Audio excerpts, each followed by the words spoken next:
Para pamiarsa ingkang kinasih, salam tentrem rahayu. Kawula Raditya saking GKJ Karangdawa, Klasis Klaten Timur. Kepareng badhe ngaturaken renungan Sabda Winedhar dinten Rabu Surya kaping sekawan wulan Februari taun 2026 kanthi jejer pepanggihan ingkang endah.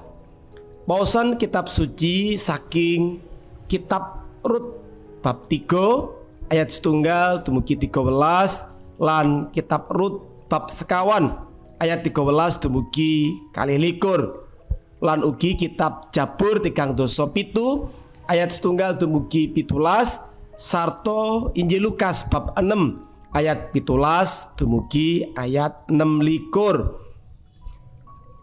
Wondene pamaosing nat saking Injil Lukas 6 ayat 19 ingkang mekaten surasipun. Lan wong akeh iku mau kabeh padha mbudidaya bisane ndemek panjenengane. Awit banjur ana daya kang metu saka ing panjenengane, temah kabeh padha diwarasake. Miturut filsuf Prancis Blaise Pascal, wonten papan kosong ing manahipun manungsa.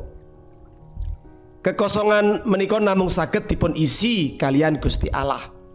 Papan ingkang kosong menika saged wonten isinipun nalika Gusti wonten ing manah kita.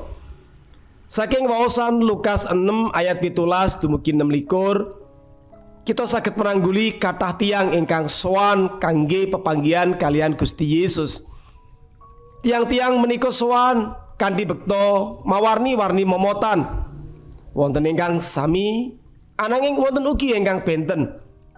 Awit saking kathahipun tiyang, Lukas boten nyatet setunggal moko setunggal momotan tiang-tiang menika. Ananging Lukas kepengin ngendikaken bab ingkang wigati, inggih menika bilih tiang ingkang sowan ing ngarsanipun Gusti Yesus menika ngalami pepanggihan ingkang endah, ingkang nengsemaken. Boten namung awit rupi-rupi perkawis menika saged karampungaken, ananging awit wonten ingkang istimewa, inggih menika boten wonten setunggal tiyang ingkang dipun tampik dening Gusti Yesus. Sok sinteno ingkang saestu nggadahi krentek kangge sowan Gusti dipun tampi dening Gusti. Sejatosipun boten wonten tiyang ingkang pantes wonten ing ngarsanipun Gusti, ananging awet katresnanipun Gusti Yesus ngeparengaken manungsa ndemek panjenenganipun. Gusti Yesus menika Gusti Allah ingkang tansah mbikak manahipun kangge sedaya tiyang.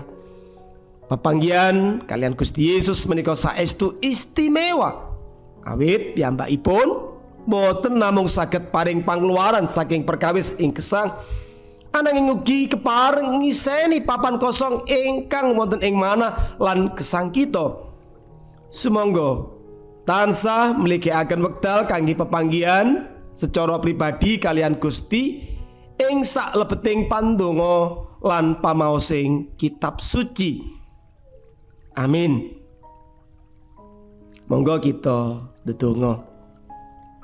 Gusti Yesus saestu mugi wonten ing saben dinten kawula kasagetaken tinuntun dening Sang Roh Suci manggi paduka lumantar anggen kawula saged ajeg ing salebetipun ndedonga lan maos kitab suci saugi temtu lajeng saged nindakaken ing gesang padintenan.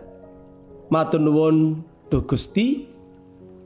Wonten ing asmanipun Sang Kristus kawula ndedonga. Amin.